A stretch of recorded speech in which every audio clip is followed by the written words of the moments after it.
1943 a 1970, Océano Pacífico, la portaaviones donde 300 almas quedaron atrapadas para siempre.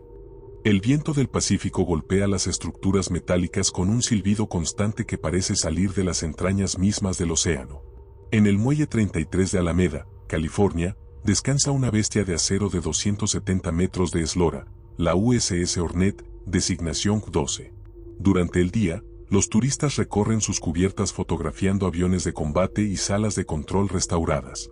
Pero cuando el sol se hunde bajo la bahía de San Francisco y las luces del museo se apagan una por una, algo diferente despierta en los corredores oscuros de este gigante dormido. La Hornet no es un simple museo flotante. Es un cementerio de acero donde 300 almas perdieron la vida entre 1943 y 1970. 300 hombres que murieron en combate, en accidentes brutales, en suicidios desesperados. Algunos cayeron al mar durante operaciones nocturnas y nunca fueron recuperados. Otros se quitaron la vida en los compartimientos más profundos, ahorcándose con cables o disparándose en la soledad de la sala de máquinas. Muchos simplemente desaparecieron, tragados por el laberinto de metal sin dejar rastro alguno. Los guardias nocturnos del museo lo saben. Todos lo saben. Nadie dura más de 6 meses trabajando en el turno de noche. Las renuncias son constantes, siempre acompañadas de explicaciones vagas y miradas perturbadas. Razones personales, dicen en los formularios. Pero en los bares cercanos al puerto, con suficiente whisky en el sistema, algunos hablan. Hablan de pasos metálicos resonando en cubiertas vacías. De puertas de acero de 500 kilogramos que se cierran solas con estruendos que hacen vibrar las paredes. De sombras que se deslizan por los pasillos cuando las linternas barren la oscuridad. La temperatura dentro de la nave es siempre incorrecta. En la cubierta del hangar, donde el aire debería circular libremente, se forman bolsas de frío antinatural que congelan el aliento. En la sala de máquinas, cerrada y sellada desde hace décadas, los sensores registran incrementos súbitos de temperatura sin ninguna fuente de calor presente. Las baterías de las linternas se agotan en minutos. Las radios portátiles emiten estática constante, interrumpida ocasionalmente por fragmentos de voces que no deberían estar allí. Voces masculinas, jóvenes, hablando en códigos navales obsoletos. El equipo de investigadores paranormales que visitó la Hornet en 2008 documentó más de 100 incidentes en una sola noche. Cámaras que se apagaban sin razón. Grabadoras que capturaban respiraciones pesadas en habitaciones selladas. Detectores electromagnéticos que enloquecían cerca de ciertas literas específicas, siempre las mismas, las que pertenecieron a hombres que se suicidaron décadas atrás. Los datos eran irrefutables, perturbadores, imposibles de explicar con lógica convencional. Pero los números oficiales son aún más inquietantes. 300 muertos documentados. 300 nombres en archivos de la Marina. 300 certificados de defunción. Sin embargo, los veteranos que sirvieron en la Hornet durante la Segunda Guerra Mundial, Corea y Vietnam murmuran una cifra diferente en sus reuniones anuales.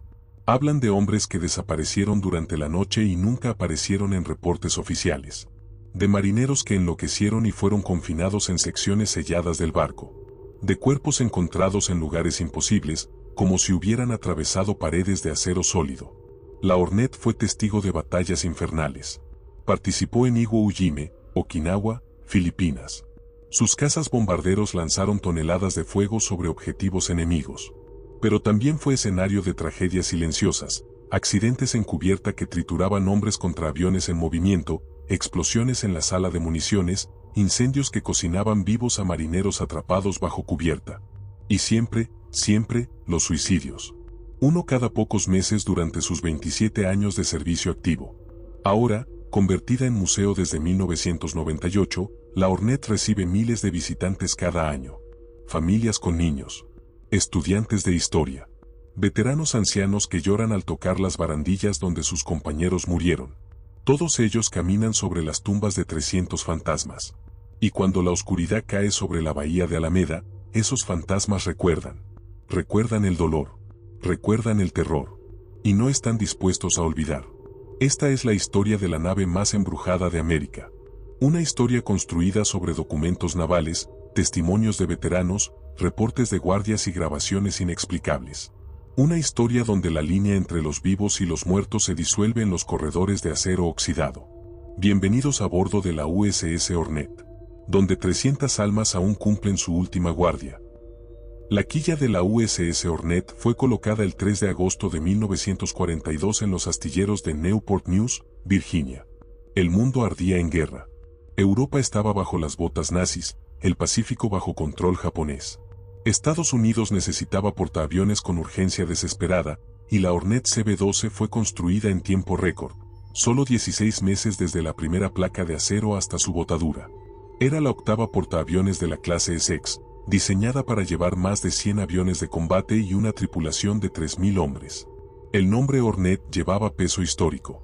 La primera Hornet, CB-8, había sido hundida en la batalla de las Islas Santa Cruz apenas un año antes, en octubre de 1942. 640 marineros se hundieron con ella en las aguas oscuras del Pacífico Sur. La nueva Hornet heredó no solo el nombre, sino también la expectativa de venganza. Los hombres que se alistaron para servirla sabían que estaban subiendo a bordo de un barco nacido de muerte y construido para matar. La tripulación inicial era joven, terriblemente joven. La edad promedio rondaba los 20 años. Chicos de granjas de Iowa, fábricas de Detroit, barrios de Nueva York. Muchos nunca habían visto el océano antes de alistar. Llegaban a Newport News con maletas baratas y fotografías de novias en los bolsillos, listos para convertirse en marineros, aviadores, artilleros. No tenían idea de que estaban entrando en lo que se convertiría en una trampa de acero para 300 de sus hermanos. El 25 de noviembre de 1943, la Hornet fue oficialmente comisionada. La ceremonia fue breve, militar, sin sentimentalismos. El capitán Miles Browning tomó el mando. Era un hombre duro, veterano de Midway, conocido por su temperamento explosivo y su obsesión por la disciplina. Bajo su comando, la Hornet completó su entrenamiento inicial en aguas del Atlántico antes de ser transferida al Pacífico en marzo de 1944. Los primeros meses fueron relativamente tranquilos. Ejercicios de combate, simulacros de emergencia, pruebas de los sistemas de catapulta que lanzaban los cazas Hellcat desde la cubierta de vuelo. La vida a bordo seguía ritmos establecidos, turnos de 4 horas, comidas en comedores atestados, dormir en literas apiladas de 3 en 3 en compartimientos sin ventanas. El aire siempre olía a combustible de aviación, aceite de máquinas y sudor de 3.000 hombres viviendo en espacios diseñados para 2.500. Pero incluso entonces, antes del primer combate, antes de las primeras muertes, algo no encajaba del todo bien en la Hornet. Los marineros más viejos, los que habían servido en otros barcos, lo notaban. Había sectores de la nave donde la temperatura bajaba sin razón. Compartimientos donde las luces parpadeaban constantemente a pesar de que los electricistas no encontraban fallos en el cableado. La sala de máquinas número 3 tenía una vibración extraña, un zumbido de baja frecuencia que hacía que los hombres sintieran náuseas después de turnos prolongados allí. Y estaban las pesadillas. Demasiados marineros reportaban el mismo sueño recurrente, caminaban por un pasillo interminable de la Hornet, buscando algo o a alguien, pero los corredores se extendían sin fin, las puertas conducían a más puertas, y una sensación creciente de pánico los ahogaba hasta despertar empapados en sudor. Los oficiales médicos lo atribuían al estrés precombate, a la ansiedad natural de hombres jóvenes enfrentando su primera guerra. Prescribían aspirinas y brandy medicinal. Las pesadillas continuaban. El primer muerto de la Hornet no cayó en combate. Fue el marinero de segunda clase Thomas McKinley, 19 años, de Scranton, Pensilvania. El 14 de abril de 1944, durante maniobras nocturnas cerca de Pearl Harbor, McKinley simplemente desapareció. Estaba de guardia en la cubierta de vuelo a las 2:30 de la madrugada. Su compañero de turno bajó a buscar café caliente, lo dejó solo 15 minutos. Cuando regresó, McKinley había desaparecido. Su casco y su chaqueta fueron encontrados cuidadosamente doblados junto a la barandilla de estribor. Pero no había testigos. No había nota de suicidio. Las aguas fueron rastreadas durante 6 horas. Nunca encontraron el cuerpo. La investigación oficial concluyó, presunto suicidio por ahogamiento. Pero los hombres que conocían a McKinley no lo creían. Era un chico alegre, comprometido con una chica de su ciudad, siempre mostrando su fotografía. No tenía motivos para saltar. Y había algo más inquietante. 3 marineros diferentes juraron haber visto a McKinley en los días posteriores a su desaparición. Lo vieron de espaldas, caminando por pasillos vacíos en el turno de noche, usando su uniforme empapado. Cuando lo llamaban, se giraba, pero su rostro estaba en sombras, imposible de distinguir. Luego desaparecía al doblar una esquina. El capitán Browning prohibió estrictamente hablar de avistamientos de fantasmas. Amenazó con corte marcial a cualquiera que propagara rumores supersticiosos que dañan la moral de la tripulación. Los avistamientos continuaron, pero los hombres aprendieron a guardar silencio. Anotaban las experiencias en diarios personales o las compartían en susurros en la oscuridad de los compartimientos de tripulación. McKinley se convirtió en el primero de 300. El primero en quedarse a bordo para siempre. En mayo de 1944, la Hornet navegó hacia la zona de combate del Pacífico Sur. Su primera operación sería el bombardeo de Marcus Island, seguido por los ataques devastadores contra Iwo Jima, Guam y las Filipinas. Los hombres a bordo no lo sabían, pero estaban entrando en un infierno que cambiaría la naturaleza misma del barco bajo sus pies. La Hornet se convertiría en un matadero flotante. Y los muertos no se marcharían cuando sus cuerpos fueran arrojados al mar. Se quedarían en los corredores de acero, esperando, observando, reclamando la nave como propia. Los motores rugían. Las hélices batían el agua del Pacífico. La USS Hornet navegaba hacia su destino. Hacia la guerra. Hacia la muerte. Hacia la eternidad. El 11 de junio de 1944, la Hornet lanzó su primer ataque de combate real contra las Islas Marianas. 62 aviones despegaron de su cubierta en oleadas rugientes, cazas Hellcat, bombarderos en picado Eldiver y torpederos Avenger.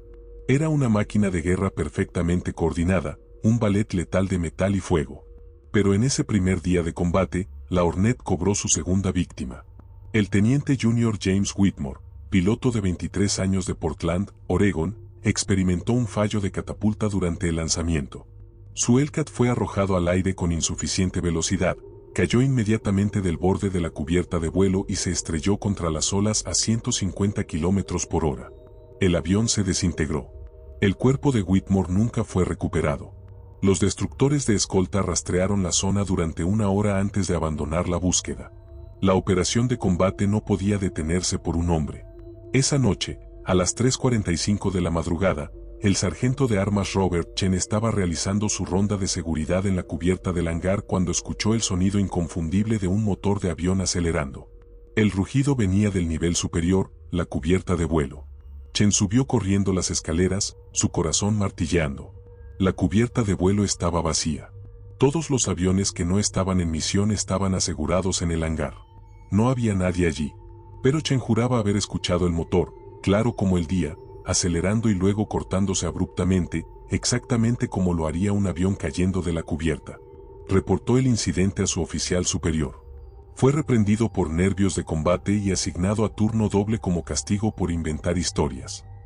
Chen nunca volvió a reportar nada extraño. Pero en las semanas siguientes, otros marineros escucharon lo mismo, motores de aviones fantasma acelerando en la oscuridad, siempre alrededor de las 3:45 de la madrugada, la hora exacta en que Whitmore se estrelló. Los combates se intensificaron durante el verano de 1944. La Hornet participó en la batalla del Mar de Filipinas, apodada el Gran Tiro al Pavó de las Marianas por la masacre de aviones japoneses. Pero las operaciones de combate cobraban su precio constante. El 19 de junio, un Eldiver regresó con daños severos y realizó un aterrizaje de emergencia. El gancho de cola no logró enganchar los cables de detención. El bombardero cruzó la cubierta a toda velocidad y embistió a un equipo de tierra compuesto por 5 hombres que preparaban otro avión para despegue. 4 murieron instantáneamente, sus cuerpos destrozados bajo las ruedas y las hélices. El quinto, el marinero de primera clase David Kowalski, sobrevivió 3 horas con las piernas amputadas antes de morir desangrado en la enfermería. Los cuerpos fueron preparados para entierro en el mar. Era el procedimiento estándar: envolver los restos en lona, coser la mortaja, atar pesos de hierro a los pies. A las 0600 horas del día siguiente, con la tripulación formada en cubierta, los 5 cuerpos fueron deslizados por una rampa hacia el Pacífico. El capellán leyó las oraciones. Los cuerpos desaparecieron bajo las olas. El día continuó como siempre. Pero esa noche, el cabo médico Philip Rosenberg estaba limpiando la enfermería cuando escuchó gemidos provenientes de la sala de recuperación. Eran las 11:30 de la noche. No había pacientes ingresados. Rosenberg entró con su linterna y encontró la sala vacía. Pero las sábanas de una de las camillas estaban manchadas con sangre fresca, aún húmeda. Era la misma camilla donde Kowalski había muerto esa mañana. Rosenberg tocó la sangre, sintió la viscosidad entre sus dedos. Corrió a buscar al médico de turno. Cuando regresaron 3 minutos después, las sábanas estaban limpias, perfectamente blancas, como si nunca hubieran sido manchadas. El médico, el teniente comandante Harrison, examinó las sábanas bajo luz brillante. No había rastro de sangre. Le dijo a Rosenberg que estaba exhausto, que necesitaba descanso. Pero Harrison también había visto algo. Por una fracción de segundo, cuando entraron a la sala de recuperación, había una figura acostada en la camilla. Una figura sin piernas, observándolos con ojos vidriosos. Parpadeó, y la figura desapareció. Harrison nunca reportó lo que vio. Comenzó a tomar whisky medicinal antes de dormir para evitar las pesadillas. Los fenómenos se multiplicaban. En la sala de máquinas número 3, los ingenieros reportaban herramientas que desaparecían y reaparecían en lugares imposibles. Llaves inglesas encontradas dentro de tuberías selladas. Martillos en compartimientos cerrados con llave. Y estaban las pisadas. Pisadas metálicas resonando en los pasillos inferiores durante la noche, siempre moviéndose en dirección opuesta a quien las escuchaba. Los guardias aprendían a ignorarlas. No había otra opción. El 3 de agosto de 1944, exactamente 2 años después de que fuera colocada su quilla, la Hornet sufrió su primer suicidio documentado a bordo. El marinero de segunda clase Alan Pritchard, 22 años, de Memphis, Tennessee, fue encontrado ahorcado en un compartimiento de almacenamiento en el nivel más bajo de la nave. Usó un cable eléctrico atado a una tubería de ventilación. Su rostro estaba hinchado, negro por la asfixia. Había estado muerto aproximadamente 6 horas cuando lo encontraron. No había nota. Sus compañeros de compartimiento dijeron que Pritchard había estado actuando de forma extraña durante semanas. Hablaba solo. Se despertaba gritando. Insistía en que alguien lo estaba vigilando durante la noche. El día anterior a su muerte, le confió al capellán algo perturbador. No son los japoneses los que me asustan, padre. Es lo que camina por este barco cuando todos duermen. Está esperando. Esperando a que uno de nosotros esté solo. El cuerpo de Pritchard fue enterrado en el mar al día siguiente.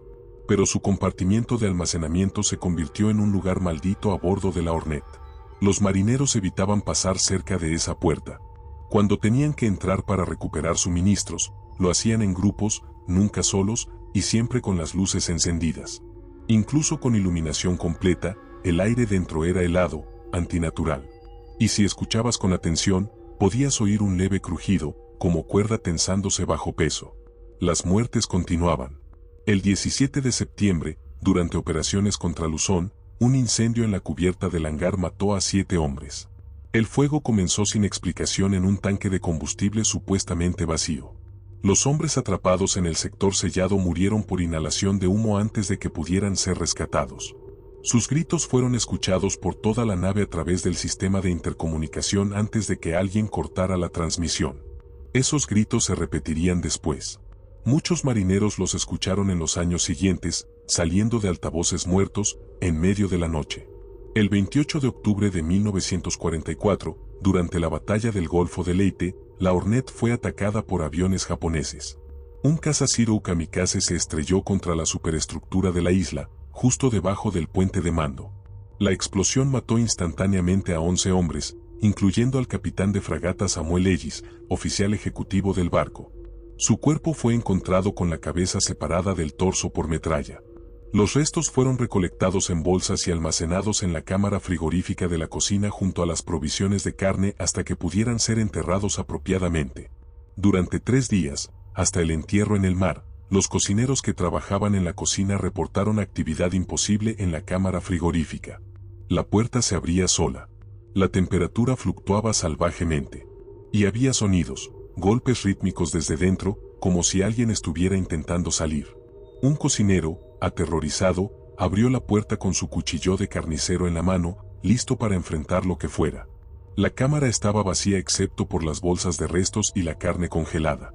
Pero en el vapor helado que salía de la cámara, por un segundo, juró ver la silueta de un hombre sin cabeza.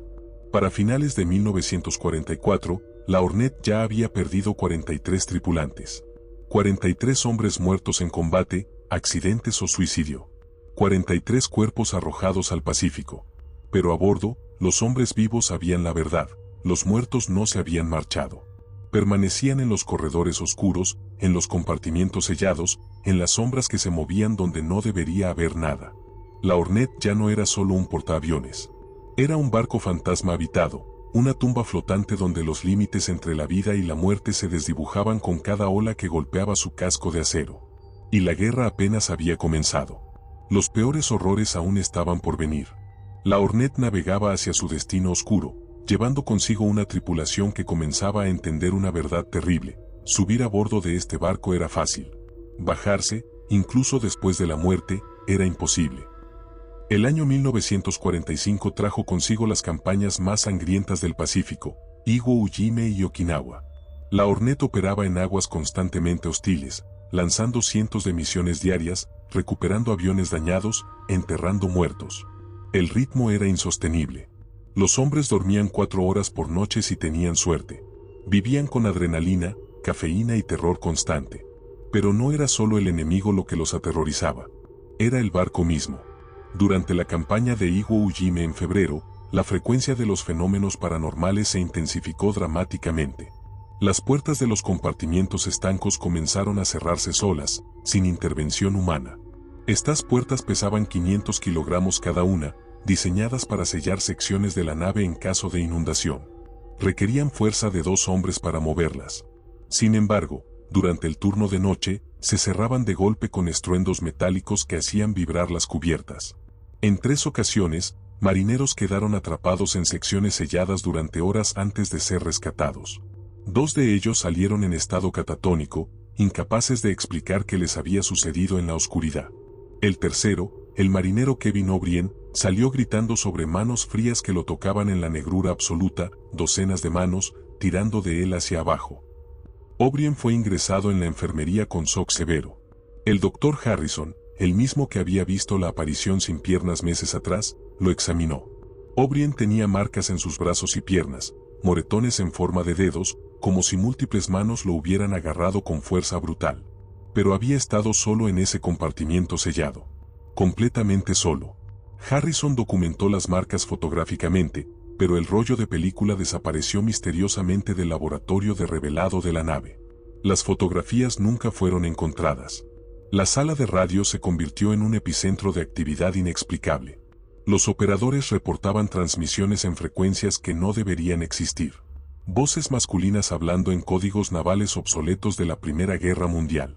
Nombres leídos lentamente, como en una lista de pase de revista: Thompson, Richard, Hayes, William, Kowalski, David.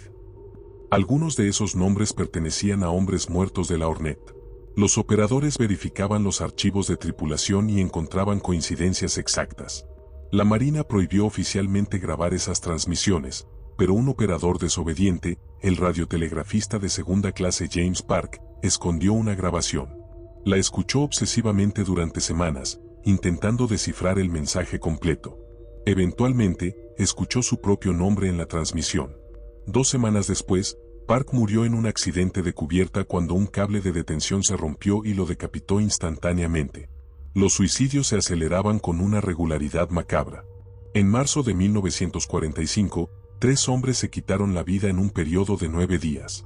Todos eligieron el mismo método: ahorcamiento en compartimientos de almacenamiento oscuros en los niveles más bajos de la nave. Todos dejaron notas breves y desconcertantes. El marinero Gregory Walsh escribió: "No puedo seguir viendo lo que veo. Prefiero estar del otro lado".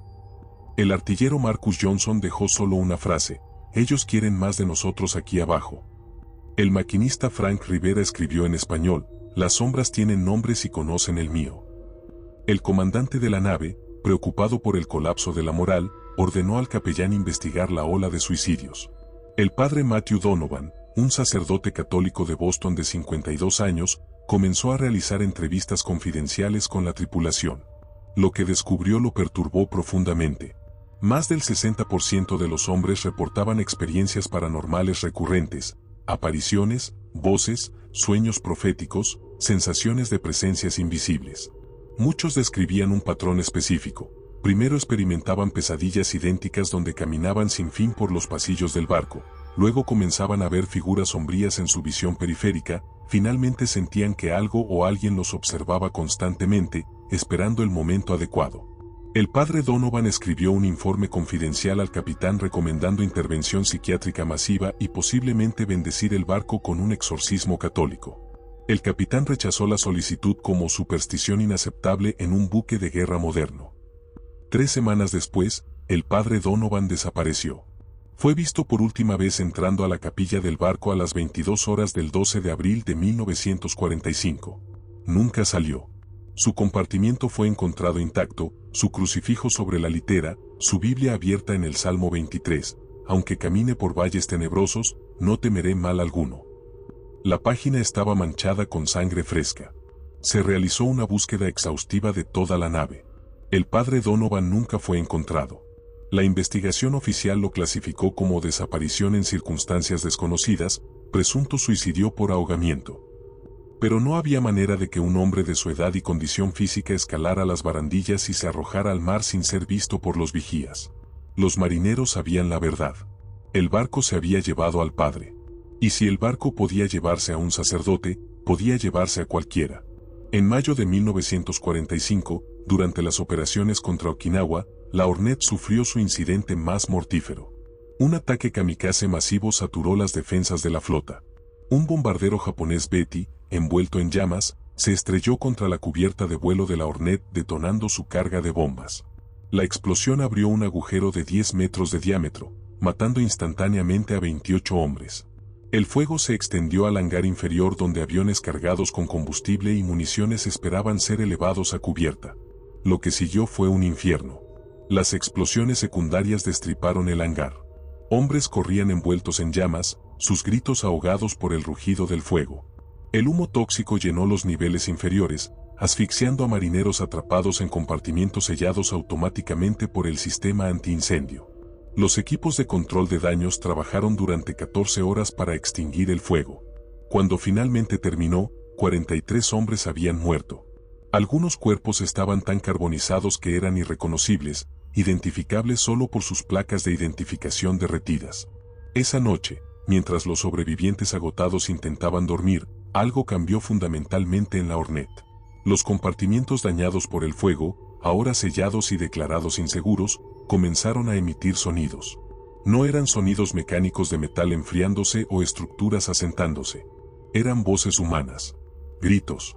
Cientos de gritos superpuestos, como si todos los hombres que habían muerto en el fuego estuvieran atrapados todavía en esos espacios carbonizados, reviviendo su agonía una y otra vez. El oficial de ingeniería, teniente comandante Paul Stevens, organizó un equipo para investigar. Con linternas y máscaras de gas, entraron al hangar dañado. La temperatura era incorrecta. En lugar del calor residual esperado, el aire estaba helado. Su aliento formaba nubes de vapor. Las paredes ennegrecidas estaban cubiertas de escarcha. Y en las superficies metálicas, bajo la luz de las linternas, vieron marcas, huellas de manos quemadas, docenas de ellas, como si hombres en llamas hubieran intentado trepar por las paredes. Pero estas marcas no habían estado allí durante el incendio. Eran nuevas, apareciendo mientras observaban, manifestándose desde dentro del metal mismo. Stevens ordenó evacuar inmediatamente. Selló el compartimiento y recomendó que esa sección de la nave fuera permanentemente clausurada. Hasta el día de hoy, en la Hornet Museo, esa área específica permanece cerrada al público. Los guías del museo, cuando se les pregunta, dicen que es por razones de seguridad estructural. Pero los guardias nocturnos saben mejor. Saben que los gritos nunca se detuvieron. Todavía se escuchan, especialmente cerca del aniversario de ese ataque kamikaze en mayo. La guerra terminó en agosto de 1945 con las bombas atómicas sobre Hiroshima y Nagasaki. La Hornet participó en la ocupación de Japón, recogiendo prisioneros de guerra aliados y realizando patrullas de vigilancia. Pero la paz no trajo alivio a la tripulación atormentada. Los fenómenos paranormales continuaban sin disminución. De hecho, parecían intensificarse.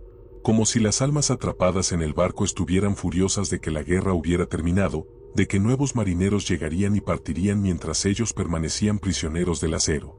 Entre 1945 y 1947, durante el periodo de posguerra, la Hornet experimentó 14 suicidios adicionales. Todos seguían el mismo patrón: hombres jóvenes, sin historial de enfermedad mental, que de repente se ahorcaban o se disparaban en áreas aisladas del barco. Las investigaciones revelaban que todos habían reportado presencias o voces en los días previos a sus muertes. La Marina clasificó estos casos como estrés postraumático de combate, pero la Hornet ya no estaba en combate.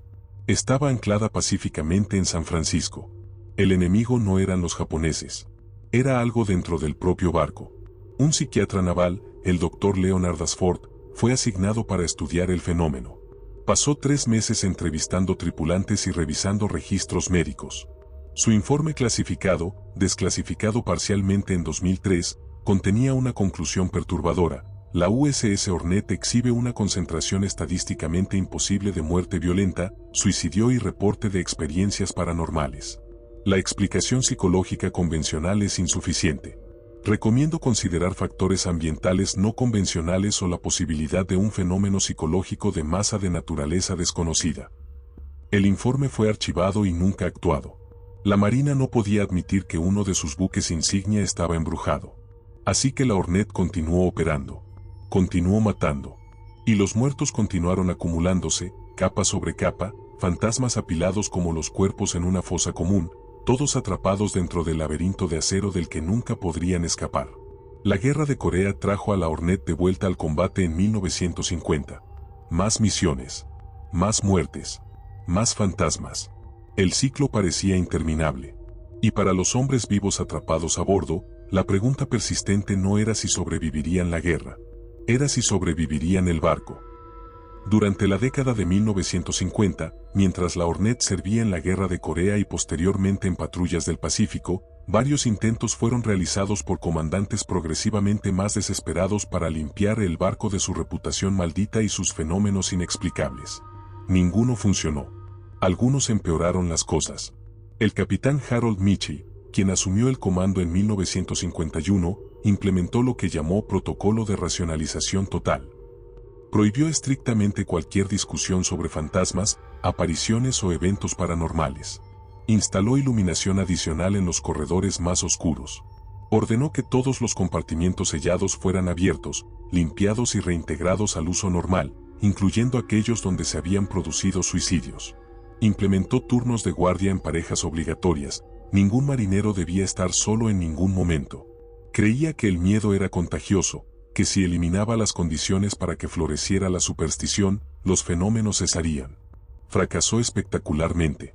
En los primeros 3 meses bajo el protocolo de racionalización, 4 marineros sufrieron crisis nerviosas completas. Uno de ellos, el marinero Robert Sacher, fue encontrado acurrucado en posición fetal en la sala de máquinas, gritando que los hombres quemados estaban saliendo de las paredes. Tenía quemaduras de 2º grado en ambas manos, como si hubiera tocado metal al rojo vivo. Pero no había superficies calientes cerca de donde fue encontrado. Otro marinero, Denis Arlo, intentó saltar por la borda durante una guardia nocturna. Sus compañeros lo detuvieron físicamente.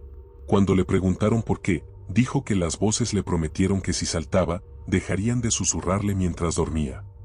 El capitán Mitchell abandonó su protocolo después de 6 meses. En su informe privado al Comando Naval, escribió algo revelador: he servido en 12 buques diferentes durante 28 años de carrera. Nunca he experimentado nada comparable a la USS Hornet. Hay algo fundamentalmente incorrecto con este barco que está más allá de mi capacidad de comprender o remediar. En 1953, el Comando Naval tomó una decisión sin precedentes: contratar discretamente a un grupo de investigadores civiles especializados en fenómenos paranormales para examinar la Hornet. El equipo estaba liderado por el Dr. Edmund Harding, un psicólogo de la Universidad de Duke que había trabajado con el programa de investigación parapsicológica del gobierno. Durante 2 semanas, mientras la Hornet estaba en dique seco en San Diego, el equipo de Harding realizó una investigación exhaustiva. Utilizaron equipos primitivos para la época pero innovadores: detectores de campos electromagnéticos, termómetros de precisión, grabadoras de audio de alta sensibilidad, cámaras de infrarrojos. Documentaron anomalías en 117 ubicaciones diferentes a bordo de la nave. Las lecturas electromagnéticas eran caóticas en ciertas áreas, especialmente en los compartimientos donde habían ocurrido muertes violentas. Las temperaturas fluctuaban salvajemente sin fuentes identificables de calor o frío. Las grabaciones de audio capturaron voces, pasos, respiraciones y lo que Harding describió como sonidos de sufrimiento humano extremo.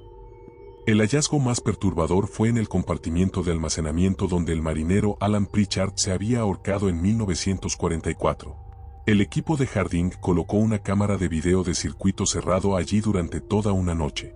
A las 3:26 de la madrugada, la cámara captó algo, una sombra humanoide materializándose en el centro del compartimiento, elevándose lentamente como si fuera suspendida por el cuello, retorciéndose exactamente como lo haría un ahorcado.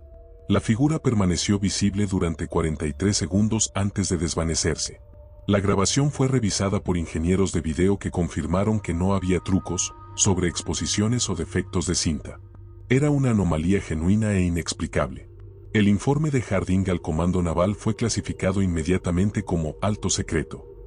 Concluyó que la USS Hornet mostraba evidencia convincente de fenómenos paranormales genuinos, posiblemente relacionados con trauma psíquico acumulativo y muerte violenta concentrada en un espacio cerrado durante periodos prolongados. Recomendó 3 opciones. 1. Continuar operando la nave ignorando los fenómenos. 2. Desmantelar completamente el barco. 3. Realizar un ritual de limpieza utilizando autoridades religiosas de múltiples tradiciones. La Marina eligió la opción 3, pero con extremo secreto. En junio de 1954, mientras la Hornet estaba oficialmente en mantenimiento de rutina, un grupo de clérigos fue llevado a bordo, un sacerdote católico, un rabino, un capellán protestante, sorprendentemente, un cauna havaiano, maestro de rituales espirituales tradicionales. Durante 3 días realizaron ceremonias de bendición y purificación en cada nivel de la nave. El sacerdote católico, Padre Thomas O'Malley, realizó exorcismos en los compartimientos más activos. Roció agua bendita, recitó oraciones en latín, colocó crucifijos en ubicaciones estratégicas. El cauna havaiano realizó un ritual llamado Ho'oponopono, pidiendo perdón a los espíritus atrapados y ofreciéndoles liberación. El rabino recitó el Cádiz, la oración por los muertos, nombrando a todos los tripulantes judíos fallecidos de la Hornet. El capellán protestante organizó una vigilia de oración continua de 24 horas. Durante los rituales, varios de los clérigos reportaron experiencias intensas. El padre O'Malley dijo que sintió resistencia tangible, como si fuerzas invisibles intentaran expulsarlo físicamente de ciertos compartimientos. El cauna tuvo una visión de cientos de almas encadenadas al barco por traumas irresueltos, incapaces de encontrar el camino hacia el océano espiritual. El rabino escuchó voces en yidis, aunque ningún marinero vivo a bordo hablaba ese idioma, diciendo no nos olviden, no nos olviden. Los rituales parecieron funcionar. Durante aproximadamente 6 meses después, los reportes de fenómenos paranormales disminuyeron significativamente. Los suicidios cesaron temporalmente. La moral de la tripulación mejoró. El Comando Naval consideró el experimento un éxito. Pero era solo una pausa. En diciembre de 1954, los fenómenos regresaron con venganza renovada.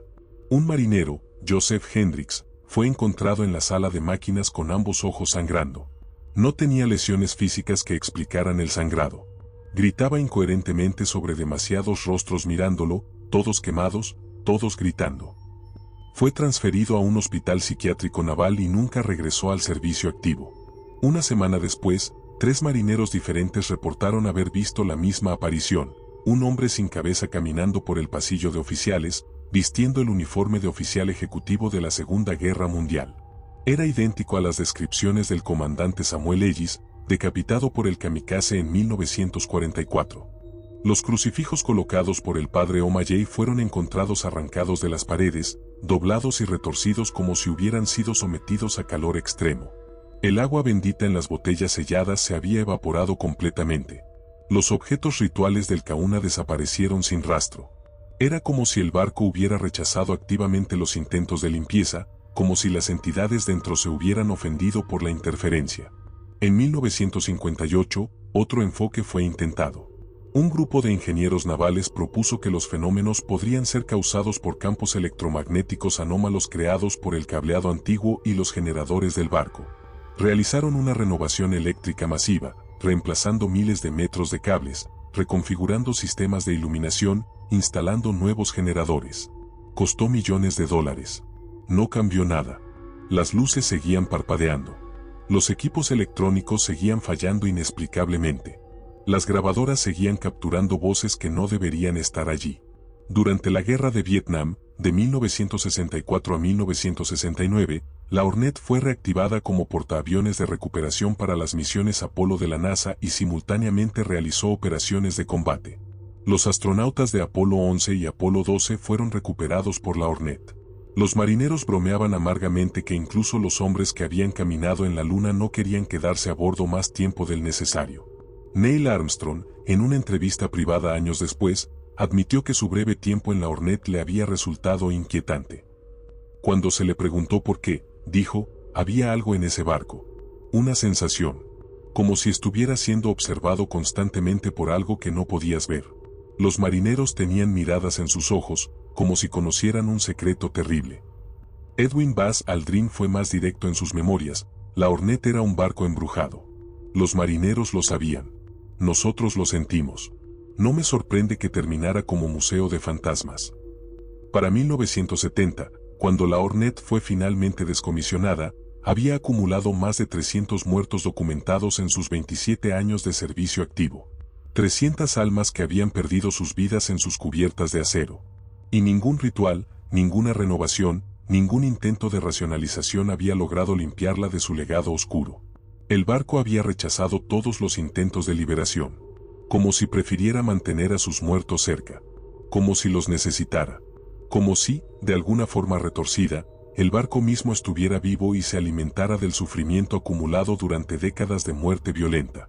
La Hornet fue remolcada a una reserva naval en Bremerton, Washington. Permaneció allí durante 28 años, olvidada, oxidándose lentamente, sus compartimientos sellados y vacíos. Pero no estaban vacíos. Los guardias de la instalación naval reportaban luces moviéndose dentro del barco durante la noche, a pesar de que no había electricidad conectada. Figuras observando desde las ventanas del puente. Sonidos de actividad que no tenían fuente. La Hornet esperaba. Esperando su siguiente capítulo.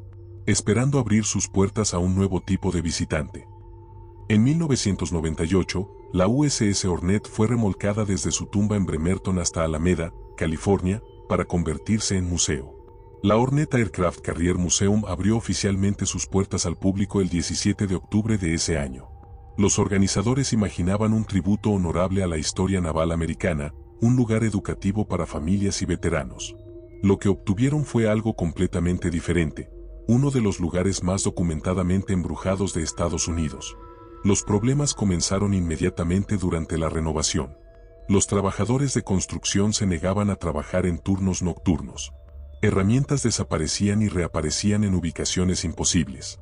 Los sistemas eléctricos recién instalados fallaban sin explicación. Un electricista, Mario Valdés, renunció después de experimentar algo en la sala de máquinas. Mientras trabajaba solo instalando nuevos paneles, sintió manos invisibles empujándolo hacia la maquinaria peligrosa. Salió corriendo y nunca regresó. Su reporte sindical mencionaba condiciones laborales inseguras de naturaleza no especificada. El museo contrató a su primer equipo de guardias de seguridad en septiembre de 1998. De los 6 guardias originales, 5 renunciaron en los primeros 4 meses. El sexto, un veterano de Vietnam llamado Marcus Washington, duró 2 años antes de sufrir un colapso nervioso. En su última entrevista antes de ser hospitalizado, Washington describió sus experiencias. Cada noche era lo mismo. Escuchabas pasos en cubiertas que sabías estaban vacías. Veías sombras moviéndose donde no había nada que proyectara sombras. Las puertas se cerraban violentamente sin corrientes de aire. Pero lo peor eran las voces. Las escuchabas saliendo de los altavoces antiguos, del sistema de intercomunicación que llevaba décadas sin funcionar. Voces jóvenes pidiendo ayuda, reportando emergencias que habían ocurrido 50 años atrás. En 2003, el programa de televisión paranormal Ghost Hunters realizó una investigación de 3 noches en la Hornet. Fue el episodio más visto de la serie, no por sensacionalismo sino por la cantidad de evidencia capturada. Las cámaras documentaron puertas de 500 kilogramos cerrándose solas con fuerza suficiente para abollar el metal. Grabadoras de audio capturaron voces masculinas claras diciendo nombres, rangos y pidiendo ayuda. Los detectores de movimiento en áreas selladas se activaban constantemente sin causa visible. Un miembro del equipo, Grant Wilson, experimentó un evento traumático en el compartimiento donde Alan Pritchard se había ahorcado. sintió presión extrema alrededor de su cuello, como si una cuerda invisible lo estrangulara, y tuvo que ser sacado físicamente del compartimiento con marcas rojas visibles en su garganta. El episodio estableció la reputación de la Hornet como destino paranormal.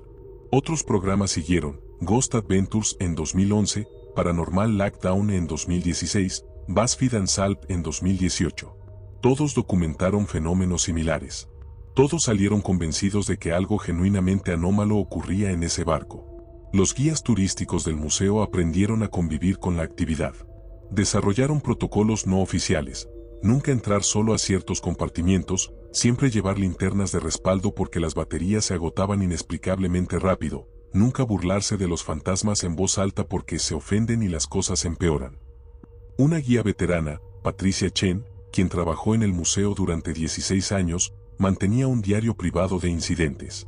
En 2015, cuando se jubiló, donó el diario al archivo del museo. Contenía más de 1500 anotaciones de eventos paranormales presenciados personalmente o reportados por visitantes y personal. Los visitantes frecuentemente capturan evidencia fotográfica y de video. El museo mantiene un archivo digital de miles de imágenes enviadas por turistas: orbes de luz moviéndose en patrones inteligentes, figuras sombrías en uniformes navales antiguos, rostros apareciendo en ventanas de compartimientos sellados. Los escépticos argumentan que son artefactos de lentes, reflejos o pareidolia. Pero la consistencia de los reportes a través de décadas, de miles de testigos independientes sin conexión entre sí, sugiere algo más profundo.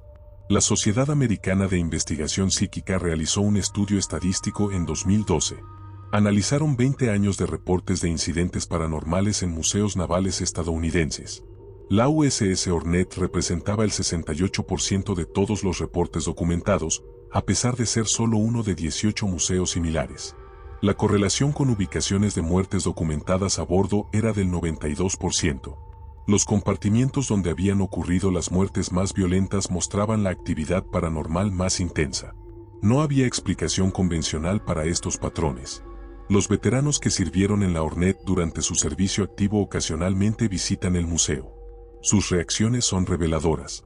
Muchos se niegan a entrar a ciertos compartimientos, diciendo que todavía se siente igual, todavía están allí.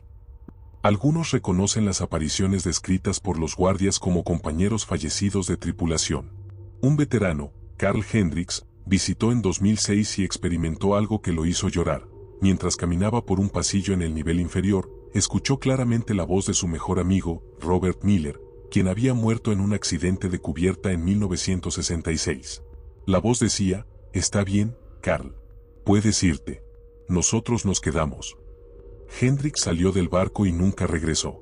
El museo ahora ofrece Ghost Tours nocturnos oficiales, reconociendo abiertamente la reputación paranormal de la nave. Los tours se llenan con meses de anticipación. Los participantes firman renuncias legales antes de entrar. No por peligros físicos, sino porque algunos visitantes han experimentado crisis de pánico, ataques de ansiedad o episodios traumáticos durante los recorridos. El museo mantiene personal médico de emergencia disponible durante estos eventos. En 2019, investigadores de la Universidad de California en Berkeley realizaron un estudio no convencional. Equiparon a 50 voluntarios con sensores biométricos y los enviaron a recorrer la Hornet sin información previa sobre su historia. Los sensores medían frecuencia cardíaca, temperatura corporal, conductancia de la piel y actividad cerebral. En ubicaciones específicas del barco, particularmente aquellas donde habían ocurrido muertes múltiples, los sensores registraban respuestas fisiológicas de estrés extremo en más del 80% de los participantes. Estas respuestas ocurrían antes de cualquier estímulo externo identificable, como si los cuerpos de los voluntarios detectaran algo que sus mentes conscientes no podían percibir. Hoy, la USS Hornet permanece anclada permanentemente en Alameda. Durante el día, es un museo respetable donde escolares aprenden historia naval y tocan aviones de combate reales. Durante la noche, se transforma en algo diferente, un portal entre mundos, un lugar donde el pasado y el presente se superponen, donde 300 almas atrapadas continúan su servicio eterno. Los guardias nocturnos actuales, aquellos que logran durar más de 6 meses, desarrollan una relación extraña con las entidades del barco. Algunos les hablan, saludándolos al comenzar sus turnos. «Buenas noches, muchachos», dicen al vacío, y juran que la actividad paranormal disminuye cuando son respetuosos. Otros simplemente aceptan la presencia como parte del trabajo, caminando por pasillos donde sombras imposibles los siguen, ignorando puertas que se abren solas, fingiendo no escuchar las voces que emergen de la oscuridad. El misterio fundamental permanece sin resolver. ¿Por qué estas almas no pueden partir? ¿Es el trauma de muerte violenta lo que las ata al acero? ¿Es lealtad perversa a su último destino de servicio? ¿O es algo en la estructura misma del barco, alguna propiedad del metal o la disposición arquitectónica que actúa como prisión espiritual? Nadie tiene respuestas definitivas. Solo certezas. La USS Hornet mató a 300 hombres durante su servicio. Y esos 300 hombres nunca se fueron. Permanecen en los corredores oscuros, en los compartimientos sellados, en las sombras que se mueven cuando nadie mira directamente. Permanecen vigilando, esperando, cumpliendo una guardia que nunca termina. Si visitas la Hornet, si caminas por sus cubiertas oxidadas y tocas sus paredes frías de acero, recuerda, no estás solo. Nunca estás solo en ese barco. 300 fantasmas caminan contigo. Y algunos, dicen los que saben, todavía están reclutando.